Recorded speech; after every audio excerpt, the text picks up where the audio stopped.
Alright guys, don't forget to visit us online, therevolutiontv.com. There you're going to find your favorite artists, full episodes, videos, a link to our Facebook. Reach out to us, you're not alone. therevolutiontv.com. Hip-hop music is extremely influential. However, its messages are for the most part pretty damaging. And I don't understand why we can't just think for ourselves and unplug from that, because it's not healthy for us. Because what it's doing is it's shoving down disrespect for women, disrespect for ourselves, and basically a poverty mindset that interrupts our whole behavior and flow in society. Whew. I don't know about you, but I don't like going the same way everybody else is going. It's just not healthy. So we need to be thinking for ourselves, right? And unplug from the unhealthy. Here's Sho Baraka. I'm a family man, so I believe that's my first priority. And so I try to make sure that my wife is always satisfied with my time with her and the family. That's huge. And then as much as I can, like, I have left in my tank, I try to give to, like, serving my community, my church, and then my occupation. I learned something real early in my life that a lot of times people communicate like, keep God first, keep wife second, or family second, keep whatever third, and something fourth. And although that sounds good, the reality is that God should be first in everything. So it's like God is first in my marriage, God is first in my job, God is first in my relationships.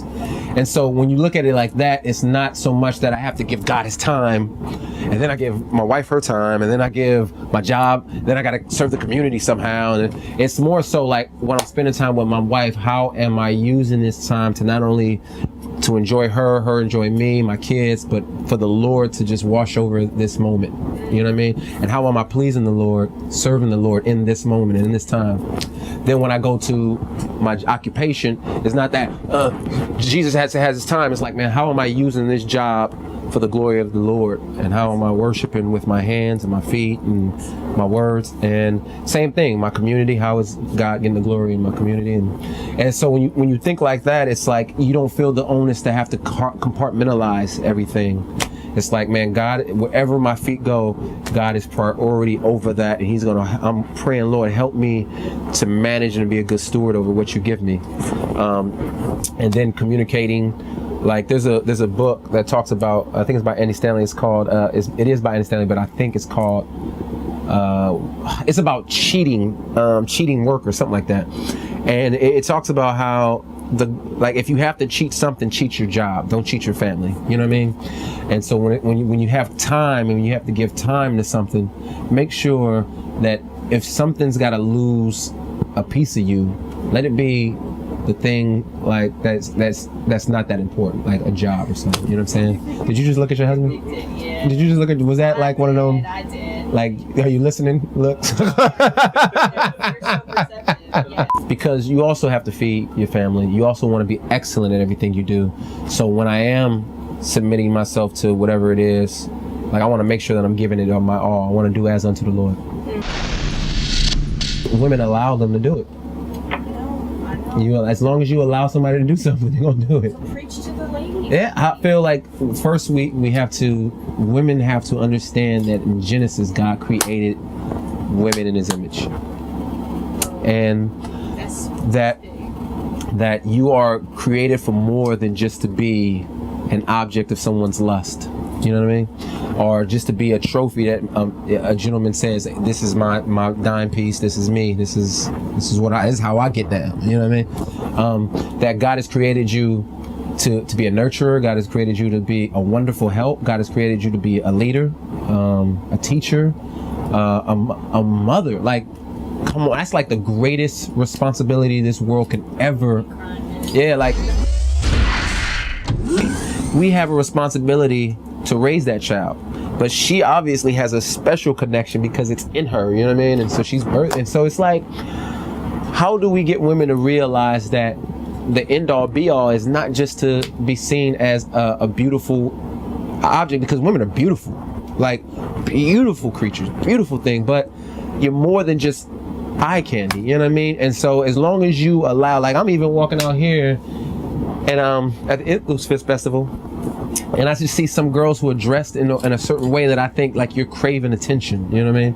And when you crave for a certain attention, when you crave for something, like you'll get what you're seeking for, and then when you get it, you realize that wasn't what I really thought it was going to be, or it leaves you empty. But the bottom line is, I think it all boils down to idolatry. Like, we all want to feel a certain way, and we feel like women are going to feel that for us, or women feel like if I looked at or seen or held in a pedestal, that will fulfill the emptiness I have.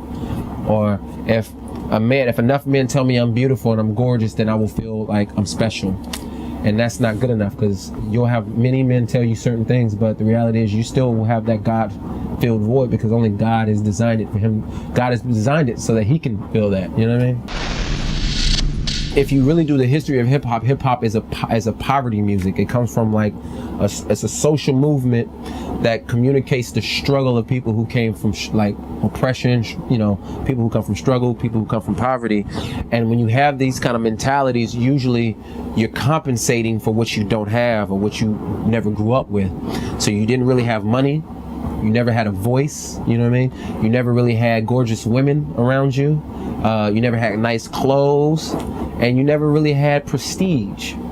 And so when you have a platform, and now all of a sudden you're starting to get wealth and a microphone in your hand, you want to talk about, look, now I have those things. Like, I have money, I have women, I have a name, I have nice clothes now, I have possessions, I have things. And although all that stuff is nice, those things don't satisfy. You know what I mean? Yeah, the reality of it is especially young men, we feel like there's a task that's been placed in us to dominate, to overcome, to feel special, to feel needed. And I think we redirect that energy and that purpose in the wrong places. Like, every young man wants to feel significant. I wanted to feel significant when I was younger. I still want to feel significant today.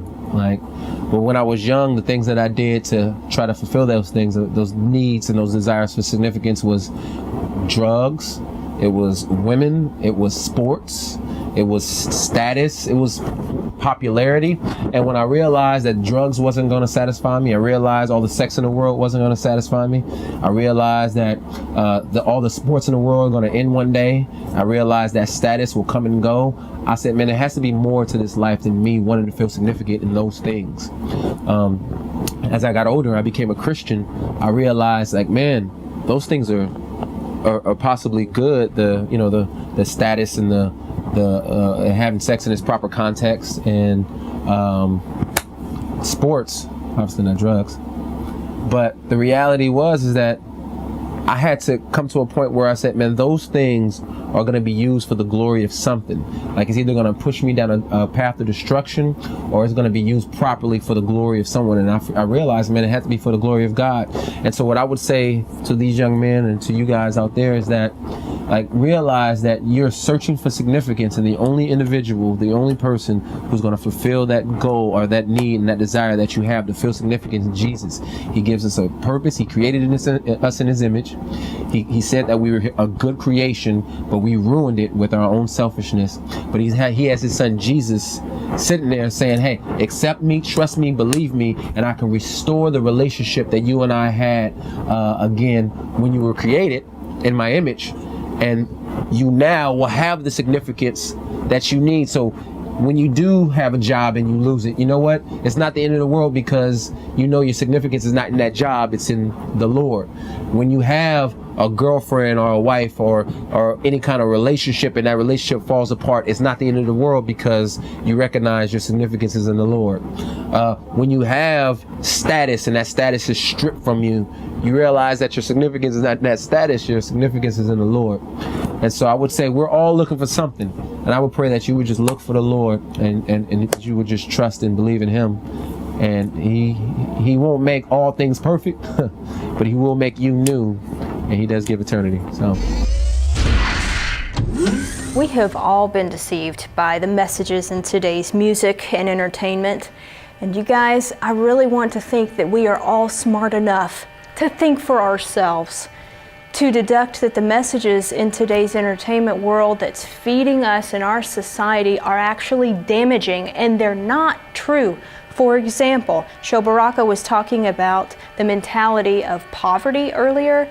A poverty mindset is a way of life, and it kind of molds your behaviors after a long amount of time, especially if you grew up in financial poverty. But that should not define us, especially if you have Jesus Christ in your life.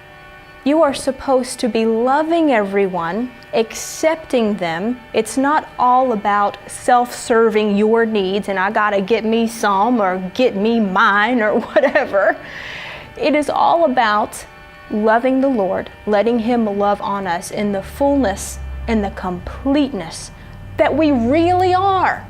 You know, it's exhausting just to live on this earth and let the earth's standards define us, especially artists out there that need to know the love of God.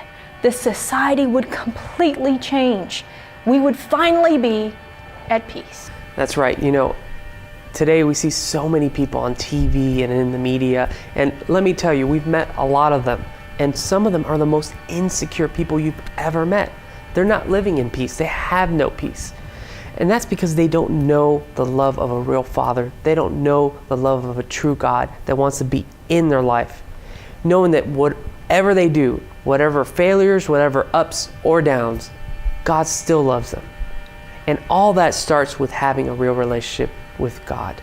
And it starts with having a real relationship with Jesus, His Son. Today I challenge you to find what a real relationship with Jesus is all about. It's not religion. It's not going to XYZ church. It's having a real relationship with God. Reach out to us, therevolutiontv.com. We'll reach right back. And He will debunk all of those myths of poverty, of insecurity, of disrespect. He loves you so much. If God is for you, who can be against you?